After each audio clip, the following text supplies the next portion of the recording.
Mazmur 91. Dalam lindungan Allah.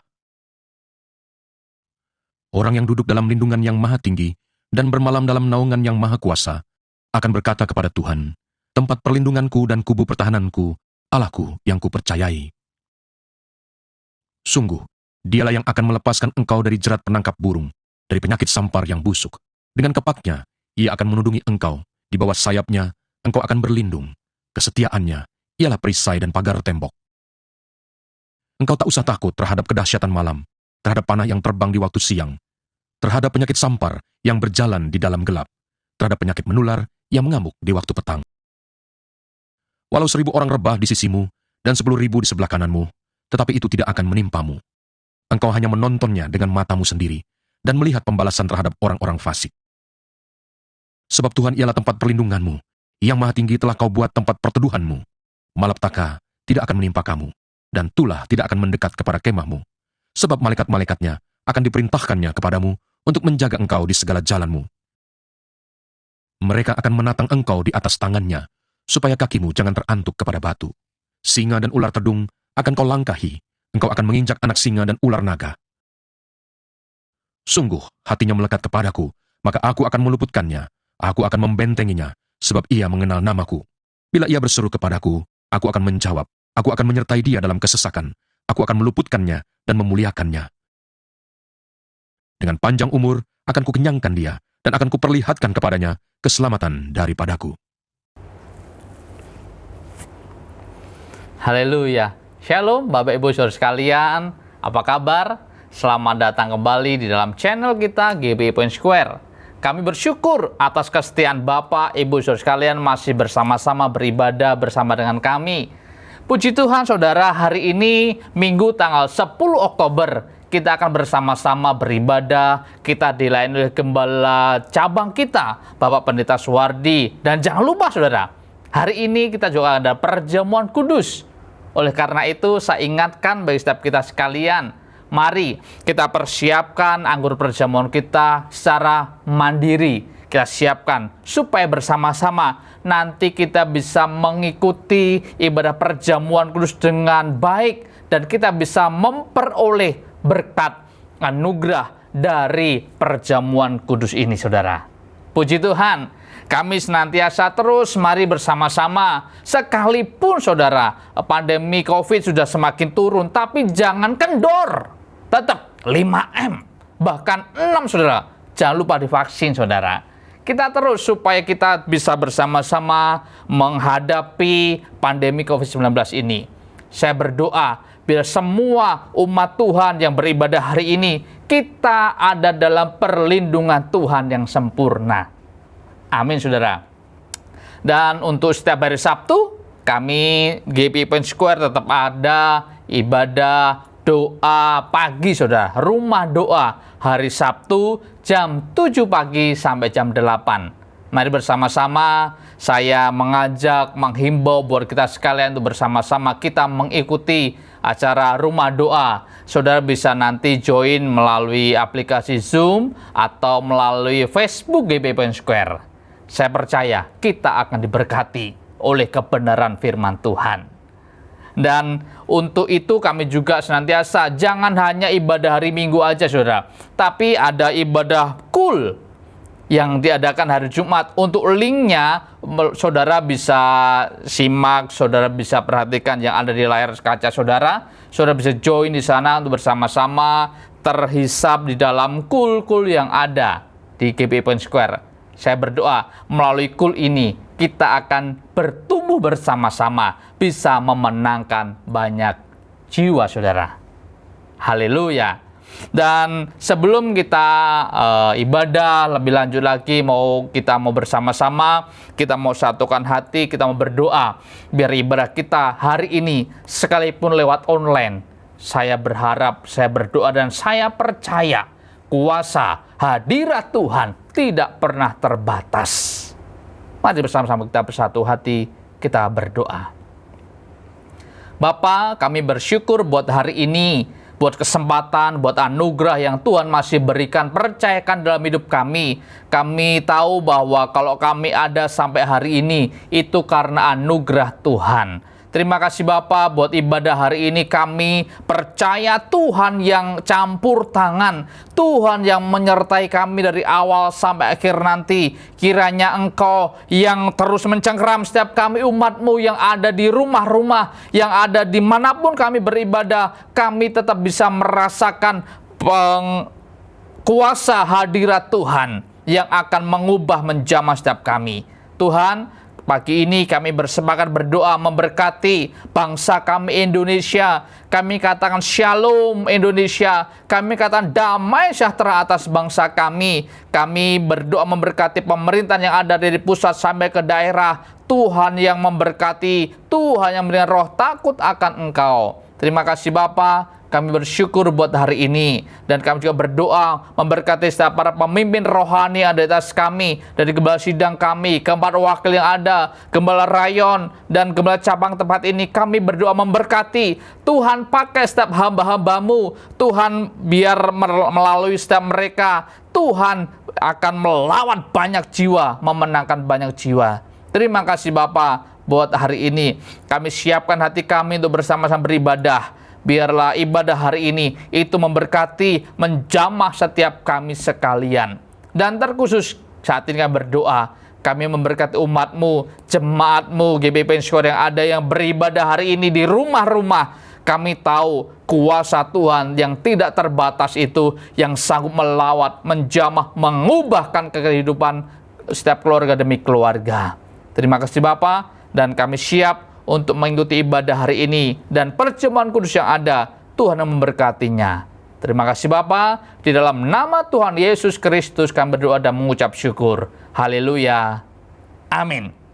Saudara, selamat beribadah, dan jangan lupa saudara, kalau nanti saudara setelah ibadah, saudara mau memberikan persembahan, saudara bisa memberikan persembahan melalui transfer rekening bank yang ada di layar kaca saudara, atau melalui scan QR Code yang ada. Saudara bisa scan, saudara bisa transfer, dan nggak perlu keluar rumah.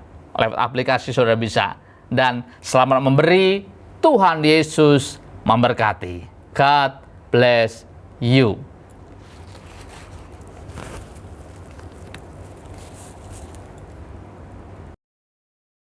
Mari kita deklarasikan Pentakosta ketiga. Apa yang dimaksud dengan Pentakosta ketiga? 1. Pentakosta ketiga adalah pencurahan Roh Kudus yang dahsyat di zaman ini melebihi yang terjadi di Azusa Street. 2. Pentakosta ketiga akan mengakibatkan penuaian jiwa yang terbesar dan yang terakhir sebelum Tuhan Yesus datang kembali. 3. Pentakosta ketiga akan membangkitkan generasi Yeremia, yaitu anak-anak muda yang dipenuhi Roh Kudus, cinta mati-matian kepada Tuhan Yesus, tidak kompromi terhadap dosa, dan akan bergerak untuk memenangkan jiwa. 4. Pentakosta ketiga lahir di Indonesia dan bergerak ke bangsa-bangsa. Gerakan ini dari timur ke barat dan akan kembali ke Yerusalem. 5. Pentakosta ketiga akan memberikan kuasa untuk menyelesaikan amanat agung dan setelah itu Tuhan Yesus datang kembali. Amin. Mari kita perkatakan visi GBI Rayon 1H, menjadi keluarga kerajaan Allah yang memenangkan jiwa-jiwa dan berdampak bagi dunia. Dengan nilai ikrar, integritas, keintiman, rendah hati, antusias inovatif, rela berkorban. Amin. Shalom, kita sering mendengar bahwa pengertian gerakan Pentakosta ketiga adalah gerakan yang menyebar dari timur ke barat. Benarkah demikian? Sebenarnya pengertian ini lahir dari suatu konsep Alkitab yang diucapkan oleh Tuhan Yesus sendiri. Nah, dalam edisi Voice of Pentecost kali ini, kita akan membahas 2 alasan untuk kita bisa pahami lebih dalam mengapa dari timur ke barat. Alasan yang pertama secara alkitabiah. Di dalam Alkitab seringkali kita melihat pola yang bungsu menggantikan yang sulung.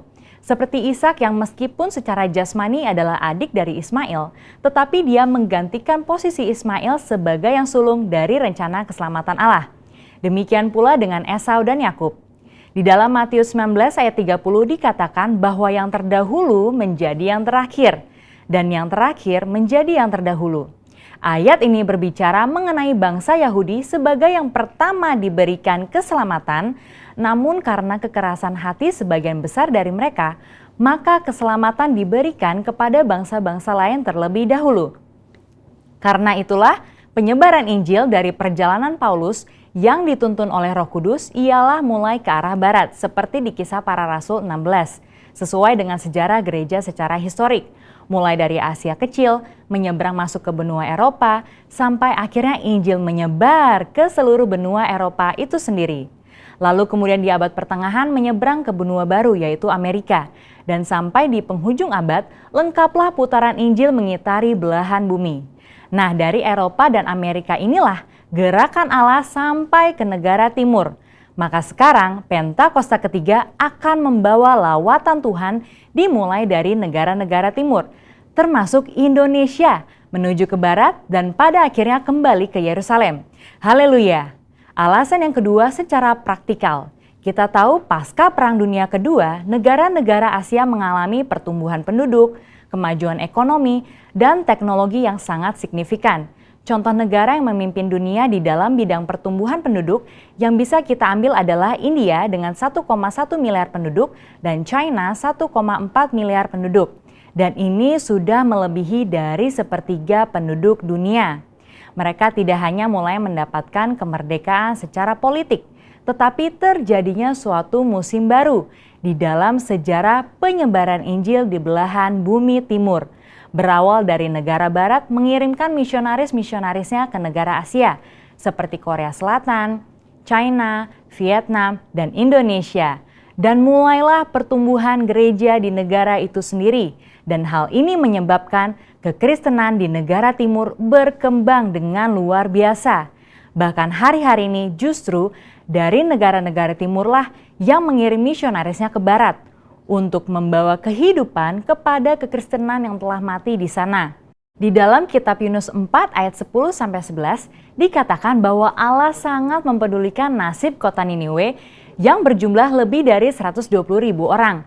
Benua Asia sudah mencakup 60% penduduk dunia, sekaligus 60% kekuatan ekonomi dunia. Prinsip yang sama juga berlaku, bagaimana mungkin Tuhan tidak peduli pada keselamatan 60% penduduk dunia. Di dalam Yohanes 2, kita melihat perumpamaan Tuhan Yesus dalam mengubah air menjadi anggur. Di dalam peristiwa itu, kita tahu pemimpin pesta mengatakan bahwa Tuhan menyimpan anggur yang terbaik sampai ke akhir pesta. Inilah juga yang akan terjadi pada akhir zaman. Allah menyiapkan kegerakan rohnya yang terbesar dan terakhir dimulai dari benua timur. Secara spesifik dari Indonesia, gerakan ini akan mempengaruhi negara-negara besar di Asia Timur dan akan bergerak ke barat dan akan diselesaikan di pintu gerbang Yerusalem. Seperti kilat yang menyambar dari sebelah timur dan melontarkan cahayanya sampai ke barat, demikianlah juga gerakan Pentakosta ketiga yang akan menyongsong kembali datangnya Anak Manusia. Saudara, untuk penjelasan lebih lengkapnya dari tim teologi kami, jangan lupa buka link yang ada di atas atau scan QR Code yang tersedia. Maranatha, amin. Shalom Bapak Ibu Saudara yang dikasihi Tuhan, seberapa banyak di tempat ini yang merasakan kasih setianya Tuhan. Saya percaya setiap kita mengangkat tangan kita, yang kita merasakan berkat dan pemeliharaan daripada Tuhan. Oleh sebab itu saat ini, silakan mulai ibadah saudara. Siapkan hati dan pikiranmu. Kami memerlukan keajaiban-Mu Tuhan. Kami memerlukan uluran tangan dan kasih-Mu. Sungguh Tuhan, tiada yang lain Tuhan selain Engkau Tuhan Yesus. Haleluya, haleluya. Kemanakah kami mencari kasih sejati? Kemanakah kami berseru saat badai datang menderu?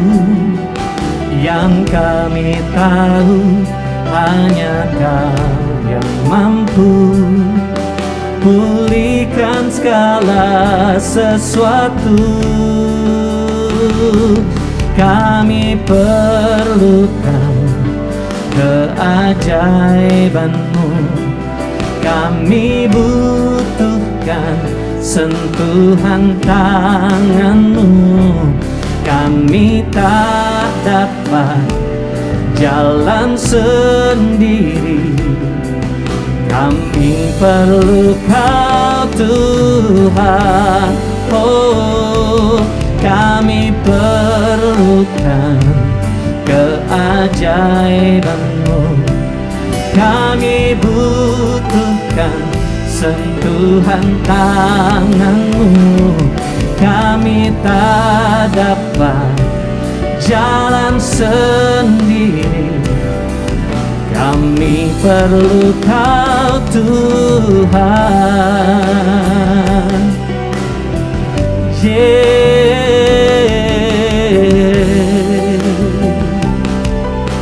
Kembali katakan,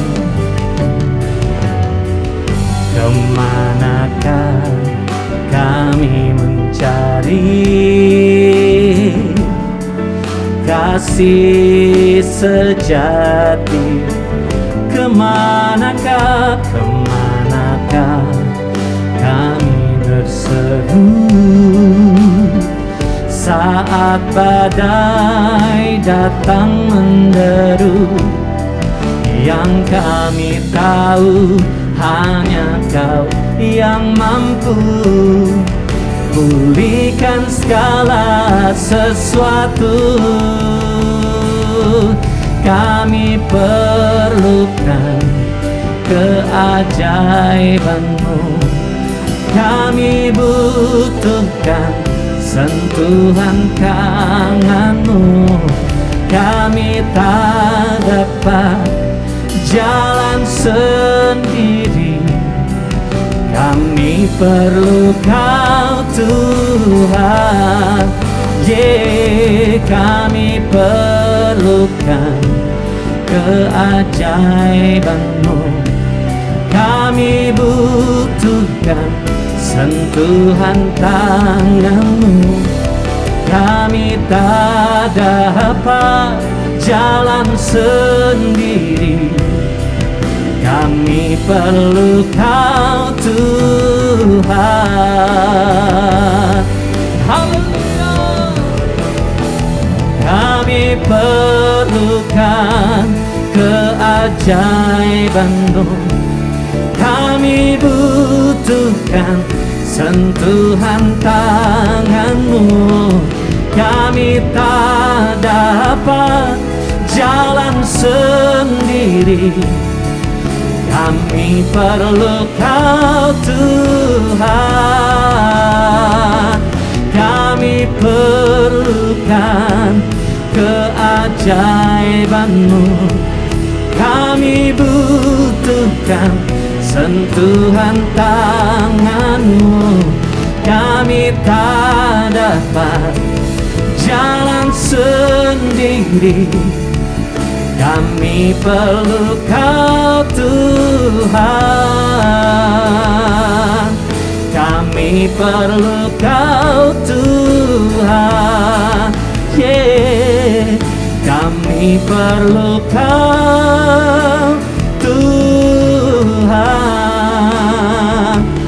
Kami perlu Engkau.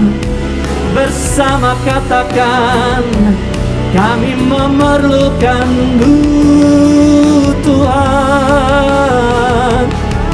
Dalam setiap langkah hidupku, dalam setiap jalanku, peganglah tanganku Tuhan.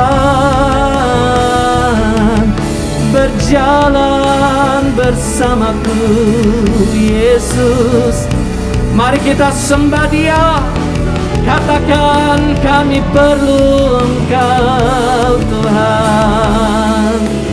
Yesus, menyembah-Mu Tuhan. Ya la la bayashan, ya la la marala marala marala marala.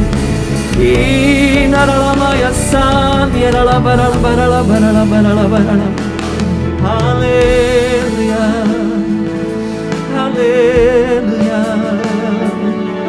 haleluya. Yesus, kami perlu Engkau. Kembali kata, kami perlukan keajaiban-Mu.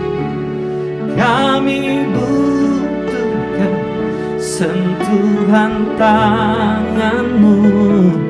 Kami tak dapat jalan sendiri. Kami perlu Kau Tuhan. Kami perlukan keajaiban-Mu. Kami butuhkan sentuhan tangan-Mu. Kami tak dapat jalan sendiri. Kami perlu Kau Tuhan. Kami perlu Kau Tuhan. Kami perlu Kau Tuhan. Terima kasih seperti pujian yang kami naikkan. Sungguh memerlukan Engkau Tuhan. Berjalanlah bersama kami, peganglah tangan kami Tuhan. Percaya ada kemenangan bersama dengan Engkau Tuhan Yesus. Dan saat ini kami bersuka cita Tuhan di hadapan kemegahan Tuhan. Engkau baik Tuhan. Kami memuji. Haleluya.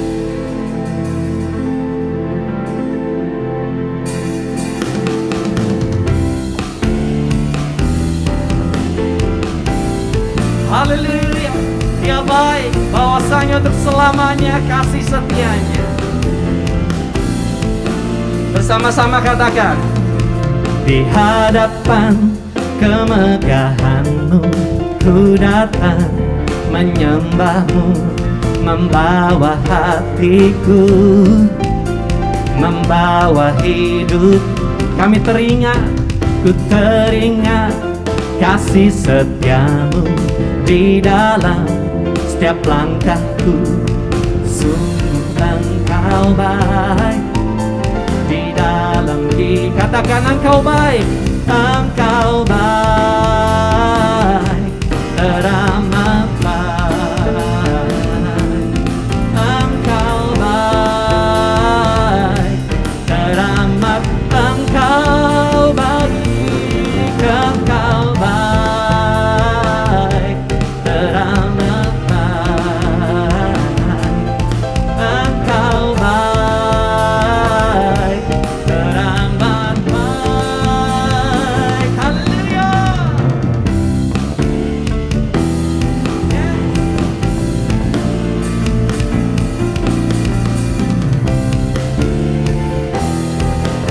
Kembali bersama katakan, di hadapan kemegahan-Mu Tuhan. Di hadapan kemegahan-Mu ku datang menyembah-Mu, membawa hatiku, membawa hidup. Kami teringat kasih setia-Mu di dalam setiap langkahku. Sungguh Engkau baik di dalam hidup. Katakan sambil lambaikan tangannya, katakan, Engkau baik Tuhan, teramat baik. Engkau baik, teramat. Engkau baik, Engkau baik, teramat baik. Engkau baik, lebih dahsyat. Dia baik, yes.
tempat perlindunganku.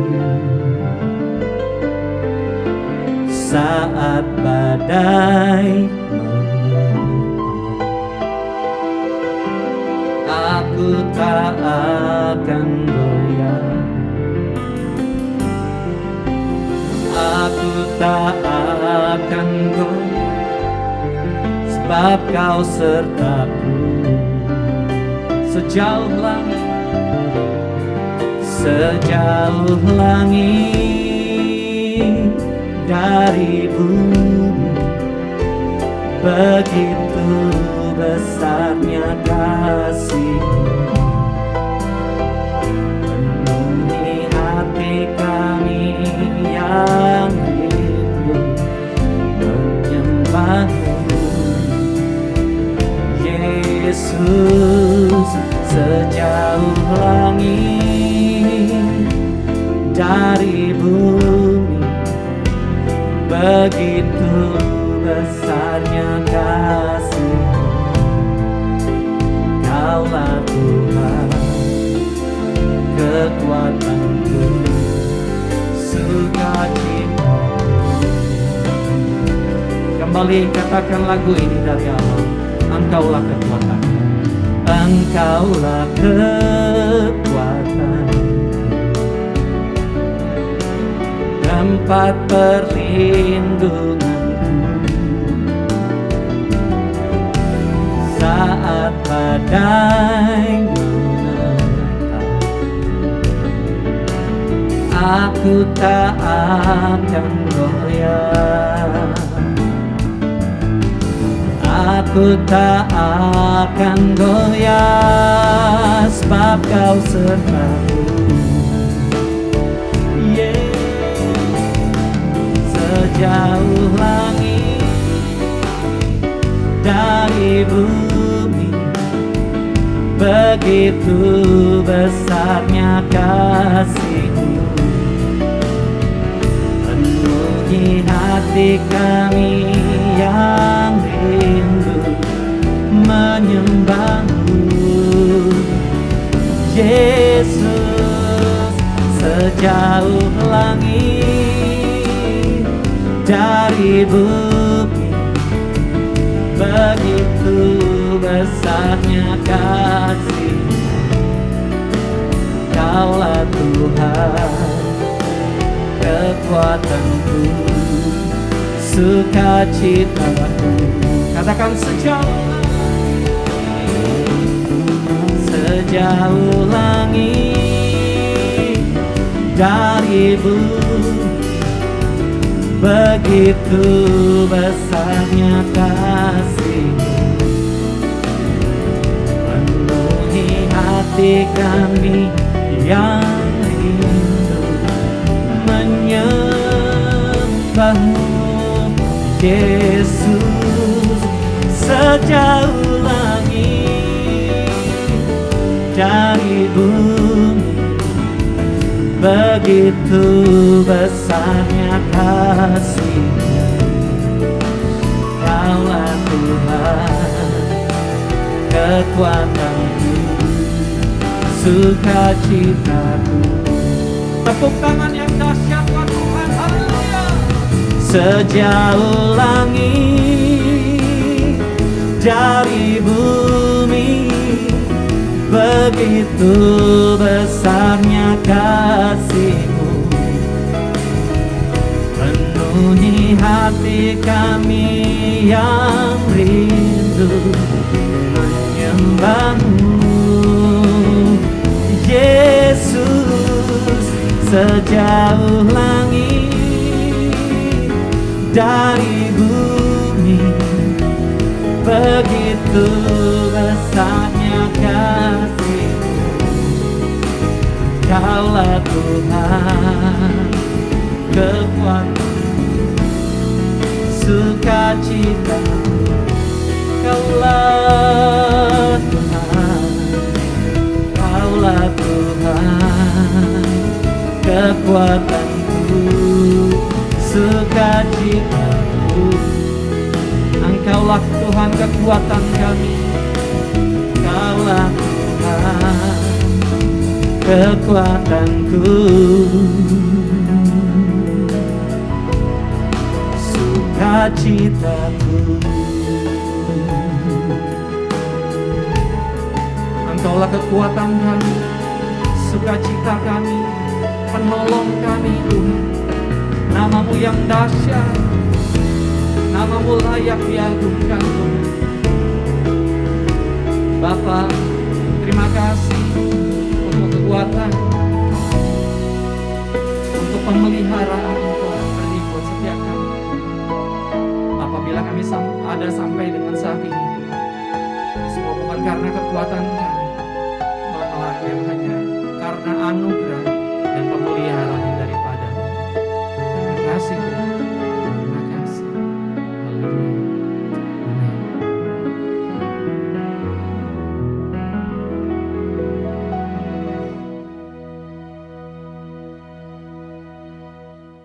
Shalom Bapak Ibu Saudara kasih Tuhan, mari kita satukan hati dalam doa sebelum kita mendengarkan pesan firman Tuhan.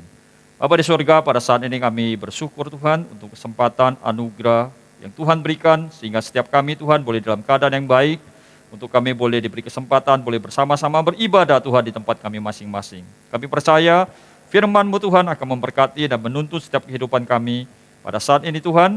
Dan biarlah Kau memberkati hamba-Mu Tuhan, Kau mengurapi dan mengurapi juga setiap umat-Mu. Biarlah pemberitaan firman ini Tuhan boleh menjadi berkat bagi setiap kami mendengarkannya Tuhan. Terima kasih Tuhan Yesus, kami siap untuk mendengarkan pesan firman-Mu.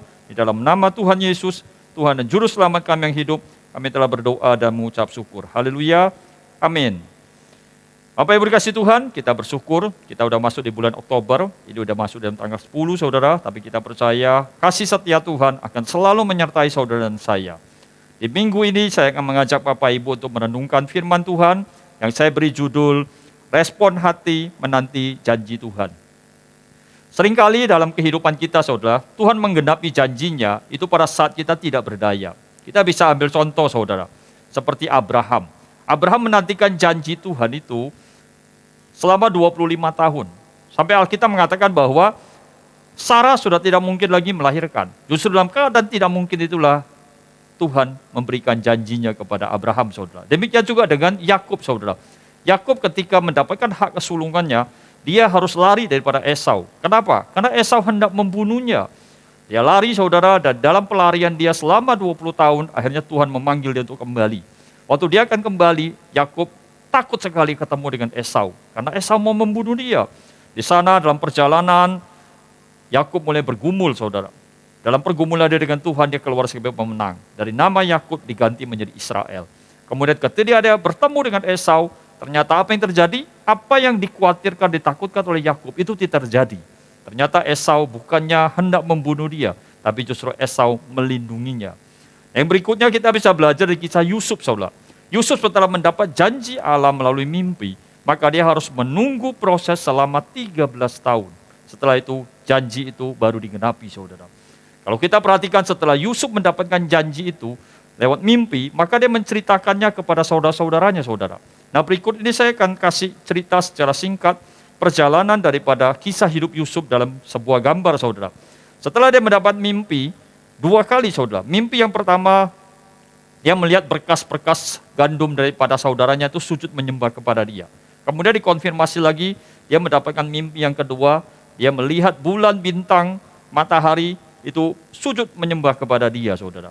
Nah, kemudian setelah itu, dia tidak langsung terjadi, saudara. Tentu kita kepingin ya, waktu kita menerima janji Tuhan, maka hari itu juga kita langsung mendapatkan jawabannya, saudara. Tapi apa yang terjadi dengan Yusuf? Tidak demikian.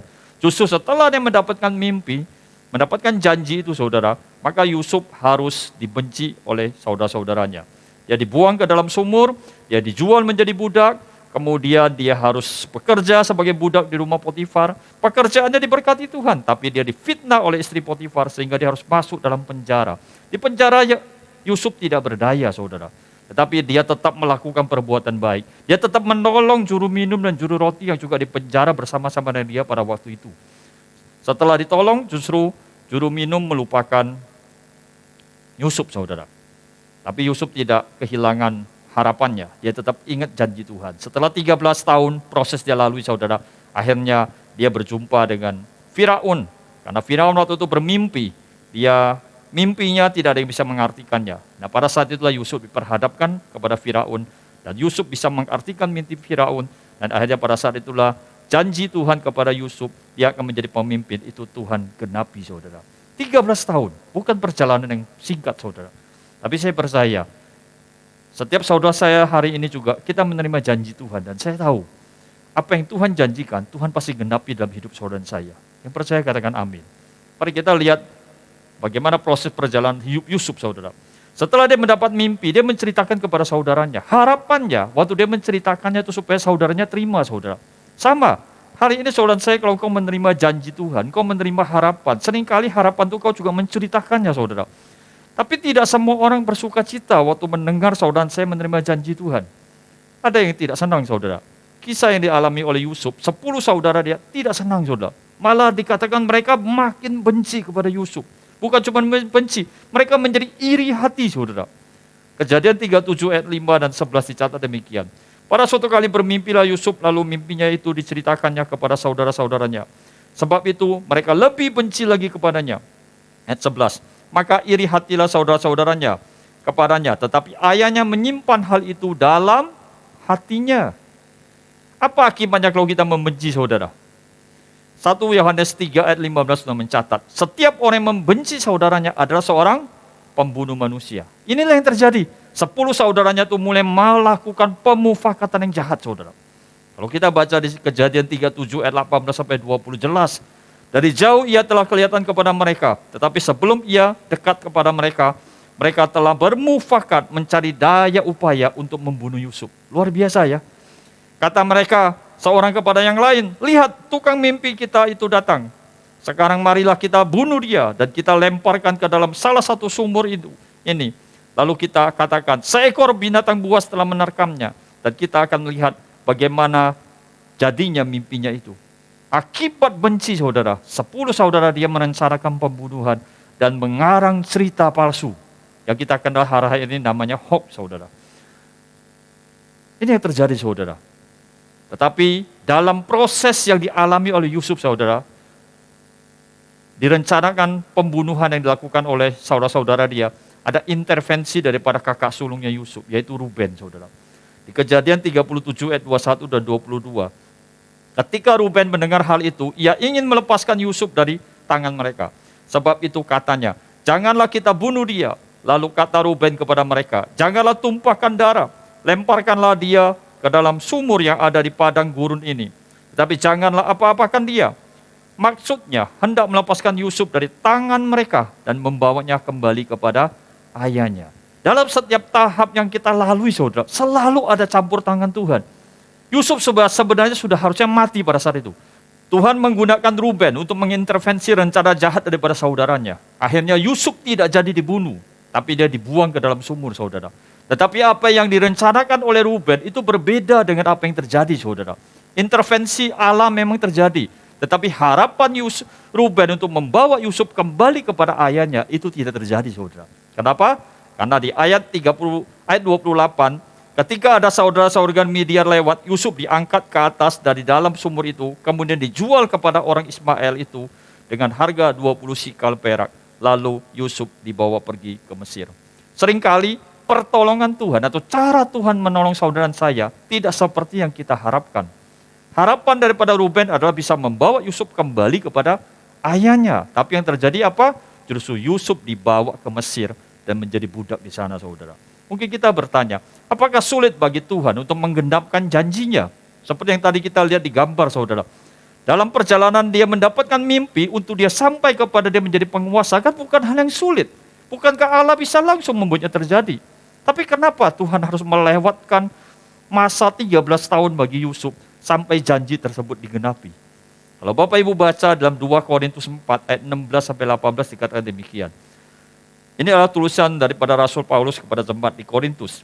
Sebab itu kami tidak tawar hati, tetapi meskipun manusia lahiriah kami semakin merosot, namun manusia batiniah kami dibaharui dari sehari ke sehari. Ayat 17, sebab penderitaan ringan yang sekarang ini mengerjakan bagi kami kemuliaan kekal yang melebihi segala-galanya, jauh lebih besar daripada penderitaan kami.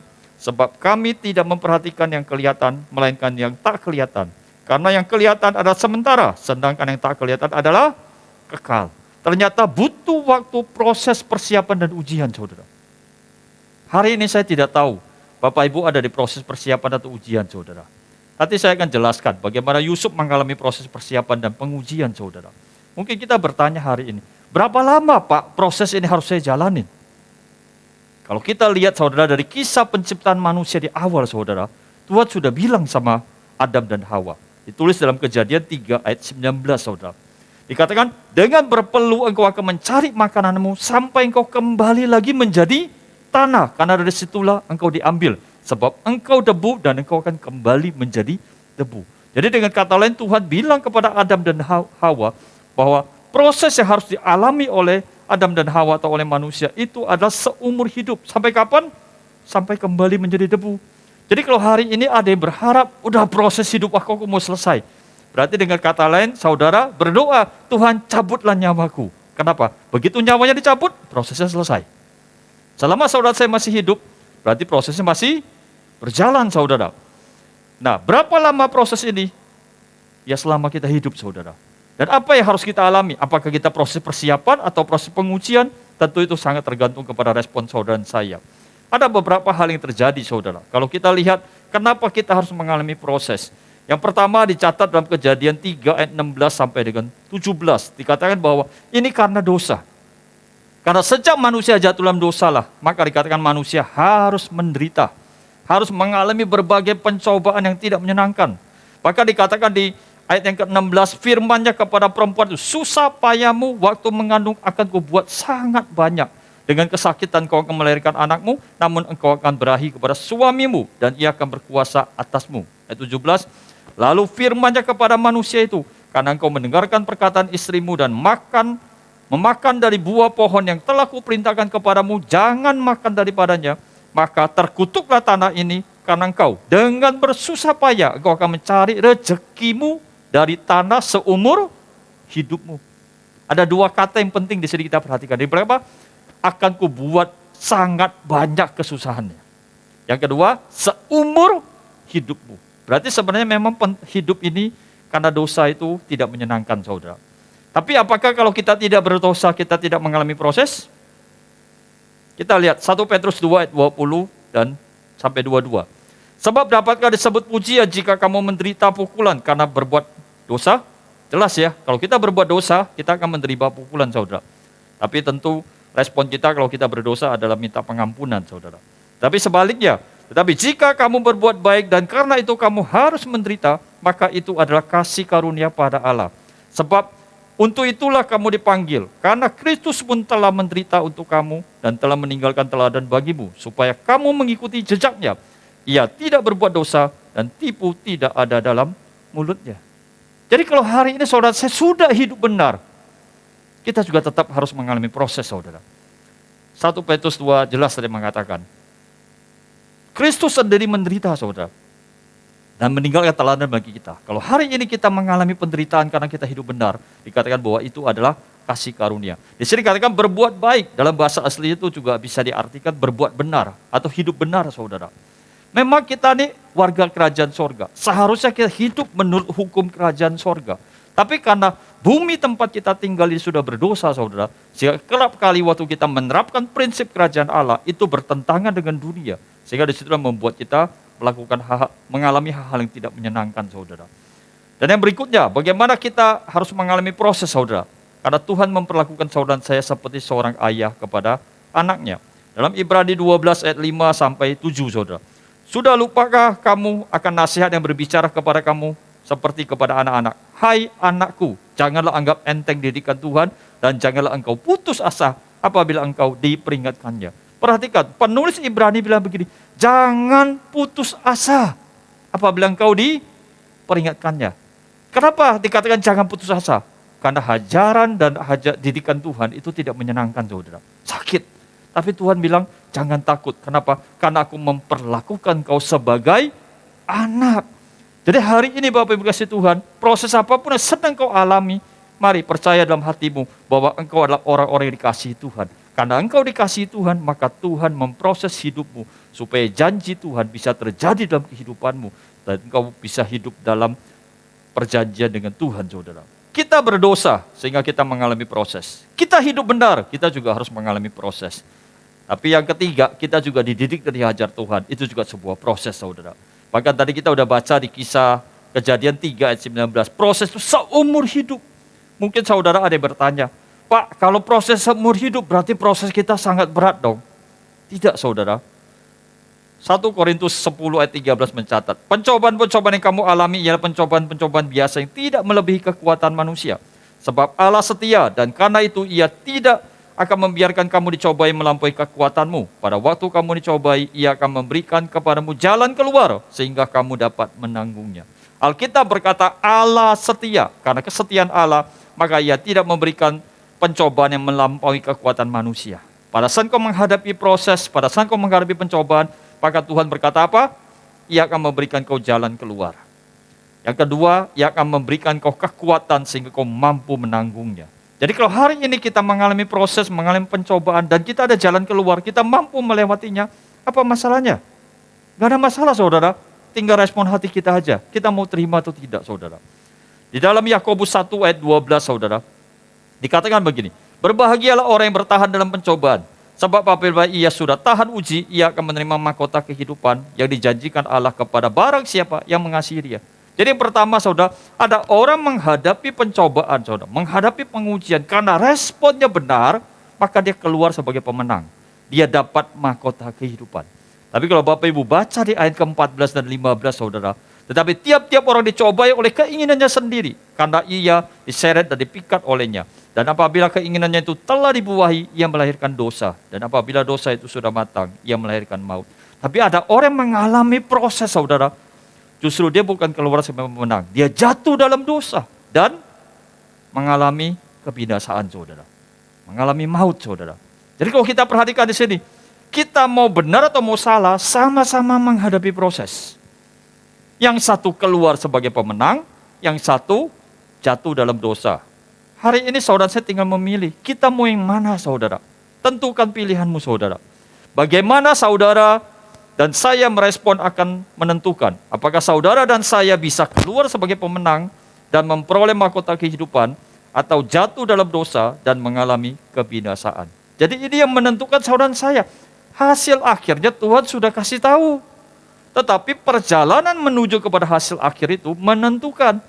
Apa yang menentukan? Respon saudara dan saya. Kita akan belajar dari Yusuf.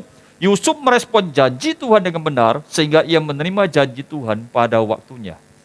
Kita akan pelajari, saudara, apa sih yang Yusuf lakukan setelah prosesnya begitu panjang yang dijalani, saudara. Dan apa yang membuat Yusuf bisa berhasil.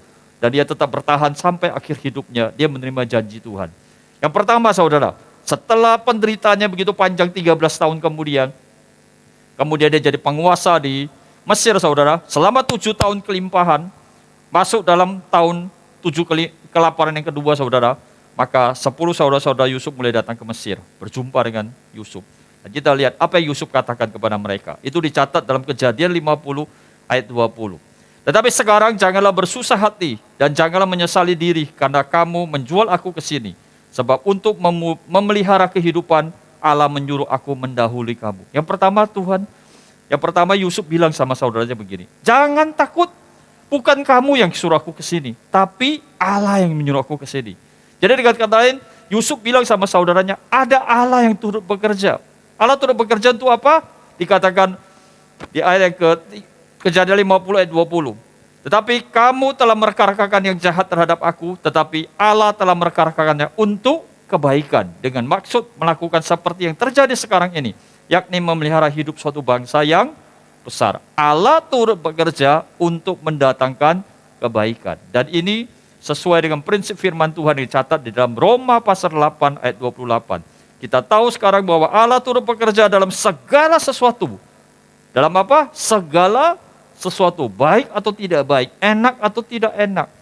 Yang engkau dan saya alami, saudara, dikatakan bahwa untuk mendatangkan kebaikan bagi mereka yang mengasihi Dia, yaitu mereka yang terpanggil sesuai dengan rencana Allah. Jadi yang perlu saudara saya catat adalah, apakah hari ini saudara saya mengasihi Allah? Waktu kita mengasihi Allah, maka Alkitab berkata, itu pasti akan mendatangkan kebaikan. Dan orang yang hidup dalam rencana Allah. Kenapa penting dalam hidup rencana Allah, saudara? Yeremia 29 ayat 11 berkata demikian. Sebab aku ini mengetahui rancangan-rancangan apa yang ada padaku mengenai kamu. Demikianlah firman Tuhan, yaitu rancangan damai sejahtera dan bukan rancangan kecelakaan. Untuk memberikan kepadamu hari depan yang penuh dengan harapan. Jadi rancangan Allah adalah damai sejahtera dan penuh dengan pengharapan. Itu luar biasa, saudara. Hasil akhirnya Tuhan sudah tentukan. Perjalanan kita menuju kepada hasil yang Tuhan tentukan, itu dibutuhkan respon. Dan respon itu menentukan apakah kita bisa berhasil atau kita gagal. Kalau kita lihat proses kehidupan Yusuf dalam umur, saudara, dikatakan bahwa Yusuf tinggal bersama dengan papanya Yakub itu selama 17 tahun. Ya, nanti Bapak Ibu pulang baca di Kejadian pasal 37 sampai 50. 17 tahun dia dipersiapkan dalam keluarga. Kemudian dia dijual sampai ke Mesir. Kemudian di Mesir dia diproses selama 13 tahun. Setelah 13 tahun kemudian, pada saat dia berumur 30 tahun, dia menjadi penguasa di Mesir. Dan Alkitab mencatat di Kejadian 50 ayat 22, adapun Yusuf, ia tetap tinggal di Mesir beserta keluarganya. Dan Yusuf hidup 110 tahun. Jadi 17 tahun dipersiapkan, 13 tahun menghadapi ujian, 80 tahun menikmati hidup bersama dengan janji Tuhan. Inilah rancangan Tuhan. Bapak kasih Tuhan, yang pertama Yusuf tahu bahwa Allah turut bekerja di dalam segala sesuatu untuk mendatangkan kebaikan. Yang kedua, ketika papanya Yakub meninggal, saudara, maka 10 saudaranya datang kepada Yusuf. Karena mereka takut bakalan Yusuf akan membalas kejahatan yang mereka perbuat. Tapi lihat apa yang Yusuf katakan kepada mereka. Di Kejadian 50 ayat 21. Jadi janganlah takut, aku akan menanggung makananmu dan makanan anak-anakmu juga. Wow, luar biasa. Yusuf tidak membalas kejahatan dengan kejahatan, tapi dia membalas kejahatan dengan kebaikan. Roma 12 ayat 21. Janganlah kamu kalah terhadap kejahatan, tetapi kalahkanlah kejahatan dengan kebaikan. Yusuf tahu, saudara, dia tidak membalas yang jahat kepada saudaranya. Jadi hari ini Bapak Ibu Saudara yang kasih Tuhan, apapun yang sedang kau alami, pastikan kau tidak membalas yang jahat dengan yang jahat, tapi kau lakukan yang baik, saudara. Saya percaya di dalam setiap tahapan kehidupan, proses yang kau alami, hal-hal yang tidak menyenangkan yang terjadi dalam kehidupanmu, maupun hal apapun yang Tuhan izinkan dalam hidupmu, saya percaya pasti di situ ada kesempatan untuk engkau berbuat baik. Khususnya kita hari-hari ini mengalami pandemi, saudara, di mana banyak orang mengalami kesulitan, saudara. Ini kesempatan kita untuk berbuat baik, saudara. Mari, jangan balas kejahatan dengan kejahatan, tapi balaslah kejahatan dengan kebaikan. Yang ketiga, saudara, apa yang Yusuf lakukan? Ketika dia mendapatkan anak, saudara, dia diberikan nama Manase. Kejadian 41 ayat 51. Yusuf memberi nama Manase kepada anak sulungnya itu, sebab katanya, Allah telah membuat aku lupa sama sekali kepada kesukaranku dan kepada rumah bapakku. Yang ketiga, Yusuf melupakan semua yang jahat, saudara. Apapun hari ini, saya percaya hidup saudara saya tidak pernah lepas daripada hal yang jahat. Ada saja orang berbuat jahat dalam hidup saudara saya. Dan Tuhan katakan apa? Lupakan itu semua. Memang lebih sulit kita melupakan yang jahat daripada melupakan yang baik, saudara. Seringkali kita mengingat kejahatan orang dan kita melupakan kebaikannya. Tapi kalau hari ini saudara mau memiliki respon yang benar di hadapan Tuhan, sehingga kau bisa hidup dalam perjanjian dengan Tuhan, maka lakukanlah hal yang seperti Yusuf lakukan. Lupakan yang jahat. Perhatikan, waktu 10 saudara dia datang ke Mesir, Yusuf kenal mereka. Alkitab mencatat di Kejadian pasal 42 ayat 6 sampai 9, saudara. Sementara itu Yusuf telah menjadi mangku bumi di negeri itu. Dialah yang menjual gandum kepada seluruh rakyat negeri itu. Jadi ketika saudara-saudara Yusuf datang kepadanya, mereka menghadapnya dan sujud dengan mukanya sampai ke tanah. Waktu Yusuf melihat apa yang terjadi kepada saudaranya, ayat 9 mencatat, lalu teringatlah Yusuf akan mimpi-mimpinya tentang mereka. Jadi Yusuf gak ingat kejahatan 10 saudaranya. Dia tidak melihat apa yang dilakukannya itu salah. Apa yang dilakukannya itu jahat, itu tidak diingatnya. Yang dia ingat janji Tuhan. Tapi Yusuf tidak membenarkan apa yang 10 saudaranya buat. Tadi kita udah baca, Yusuf bilang, memang kamu mereka-rekakan yang jahat. Jadi Yusuf benar, kamu jahat. Tapi itu Yusuf bilang apa? Aku gak mengingat kejahatanmu, aku ingat janji Tuhan. Jadi waktu saudara saya ingat janji Tuhan, disitulah membuat kita bisa bersyukur, saudara. hati kita bisa bergembira. Dalam masa-masa yang sulit ini saudara, kita perlu banyak bersyukur. Amsal 17 ayat 22 berkata, hati yang gembira adalah obat yang manjur, tetapi semangat yang patah mengeringkan tulang. Kalau saudara selalu ingat-ingat hal yang jahat saudara, bagaimana kita bisa bersyukur? Sangat sulit saudara. Tapi kalau saudara saya ingat janji Tuhan, maka itu membuat kita lebih mudah untuk mengucap syukur.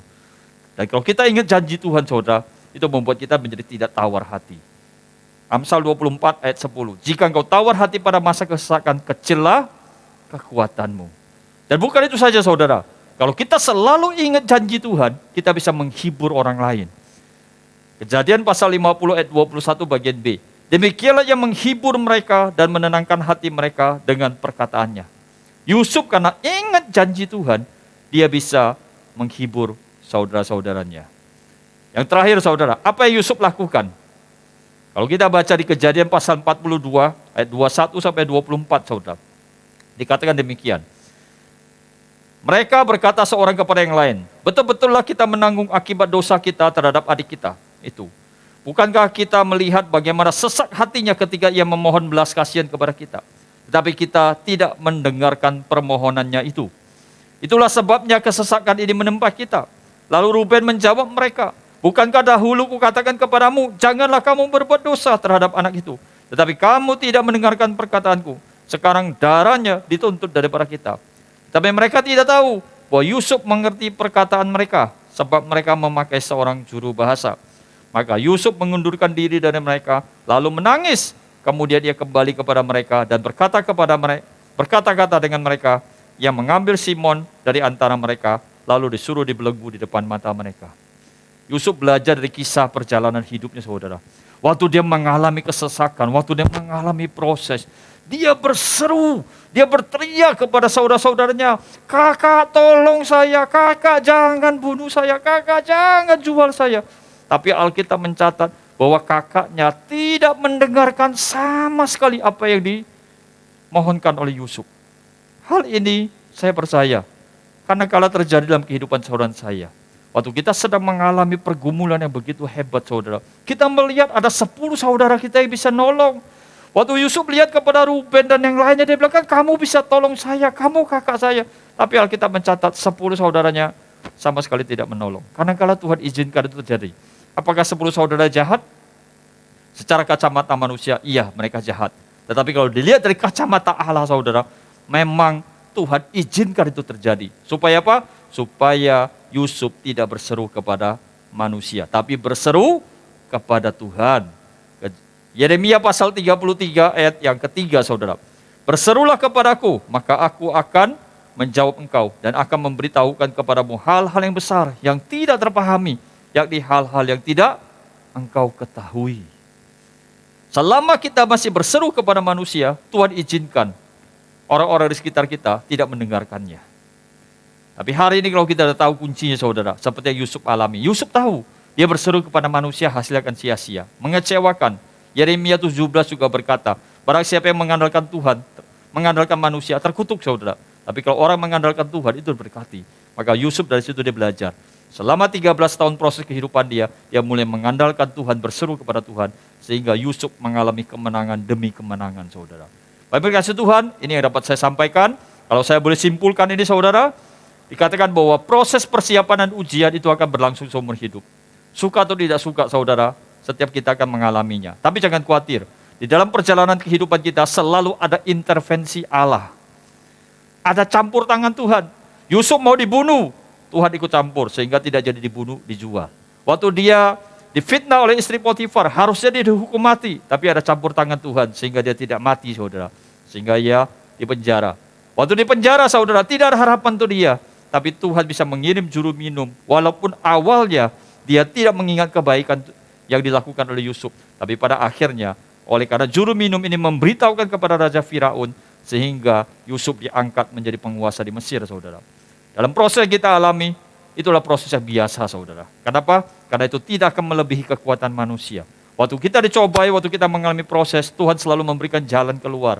Dan Dia memberikan kita kekuatan, sehingga kita mampu menanggungnya, saudara. Dan kita tidak mungkin menghindari proses, saudara. Kita tidak mungkin menghindari pengujian. Yang bisa saudara saya lakukan adalah persiapkan diri.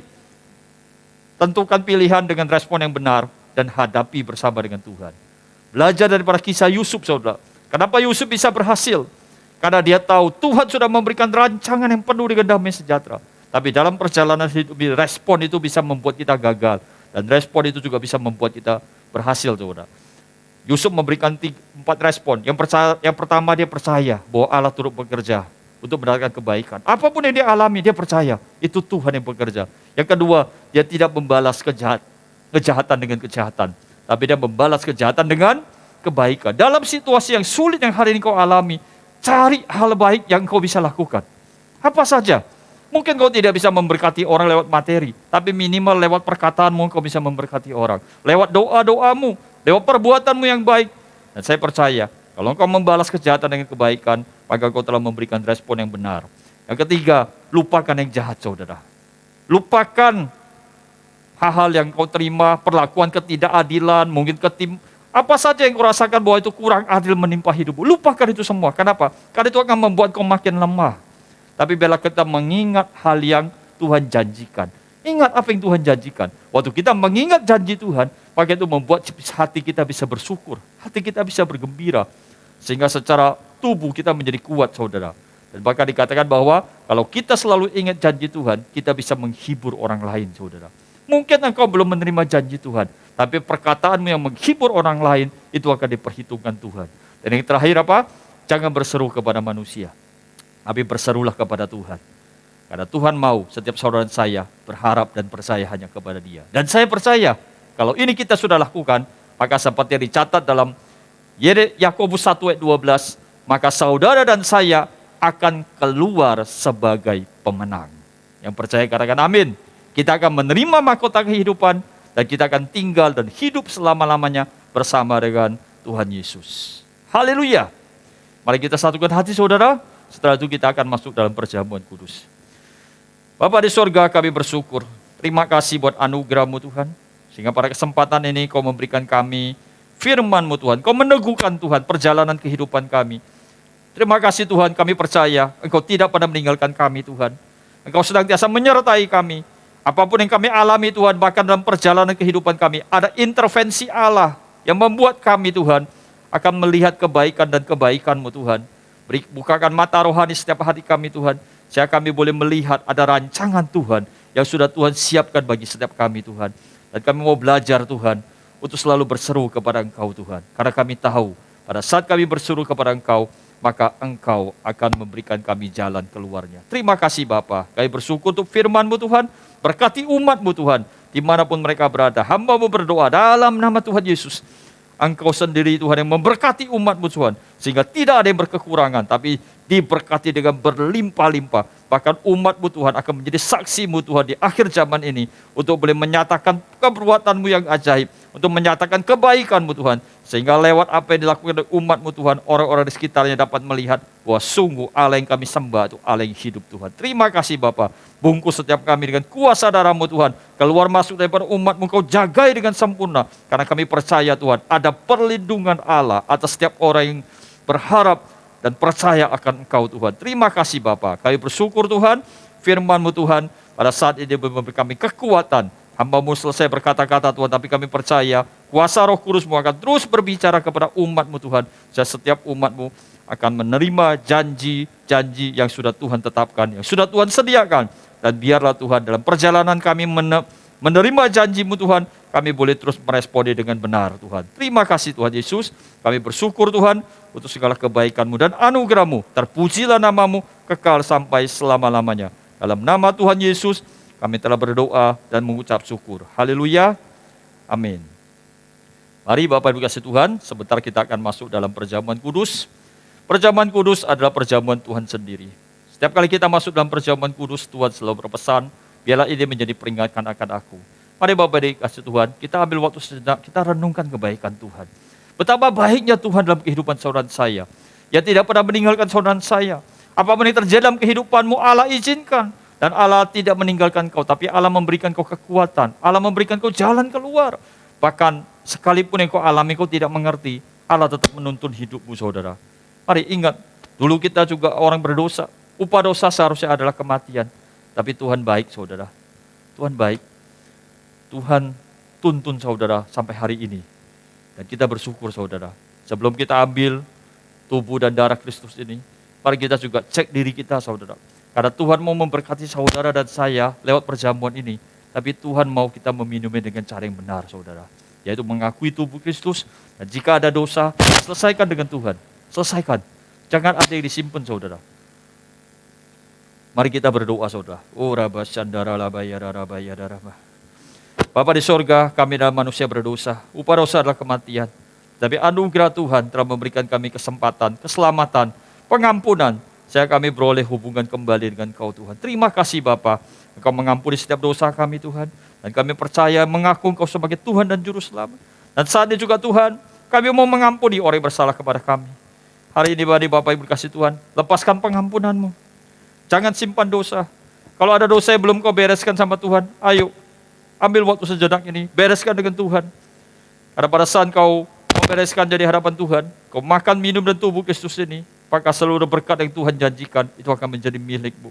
Kuduskan umat-Mu Tuhan, kuduskan setiap kami para hamba-Mu Tuhan, kuduskan roti dan anggur perjamuan ini Tuhan, biarlah kami boleh layak untuk menerima tubuh dan darah-Mu Tuhan. Di dalam nama Tuhan Yesus, kami telah berdoa dan siap untuk menyambut tubuh dan darah-Mu. Amin. Mari Bapak dikasih Tuhan, kita ambil anggur dan roti perjamuan kita. Perjamuan kudus diperuntukkan untuk setiap kita yang sudah percaya. Anak-anak umur 12 tahun jangan ambil bagian. Mari kita angkat roti di tangan kita.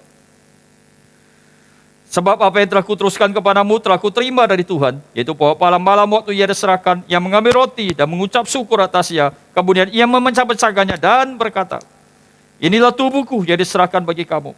Perbuatlah ini setiap kali kamu memakannya menjadi peringatan akanku. Saudaraku dikasih Tuhan, bukankah roti yang kita pecah-pecahkan ini ada persekutuan dengan tubuh Kristus? Amin. Mari kita makan dalam nama Tuhan Yesus.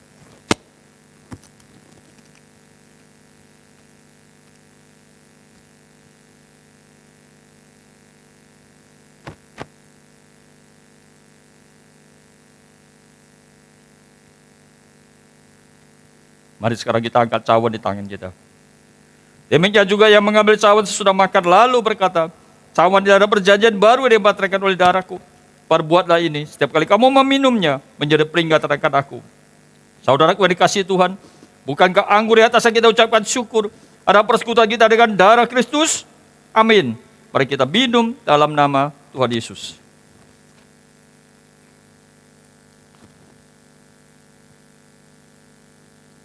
Mari sekarang Bapak Ibu Saudara kasih Tuhan, naikkan ucapan syukurmu kepada Tuhan. Katakan, Tuhan terima kasih. Tuhan terima kasih. Engkau baik, Engkau sangat baik. Engkau sangat baik Tuhan. Kami manusia berdosa, tapi Engkau telah ampuni kami. Kami banyak melakukan pelanggaran, tapi kasih karunia Tuhan mengampuni kami. Dan biarlah kami boleh terus menyenangkan Engkau. Kami boleh terus memuliakan Engkau. Terima kasih Tuhan. Terima kasih Tuhan.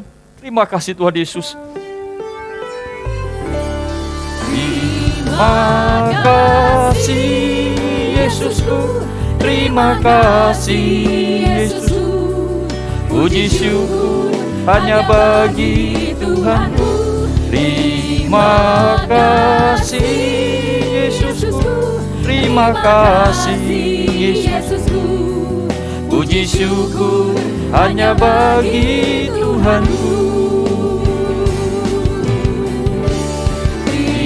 Terima kasih Yesusku, terima kasih Yesusku.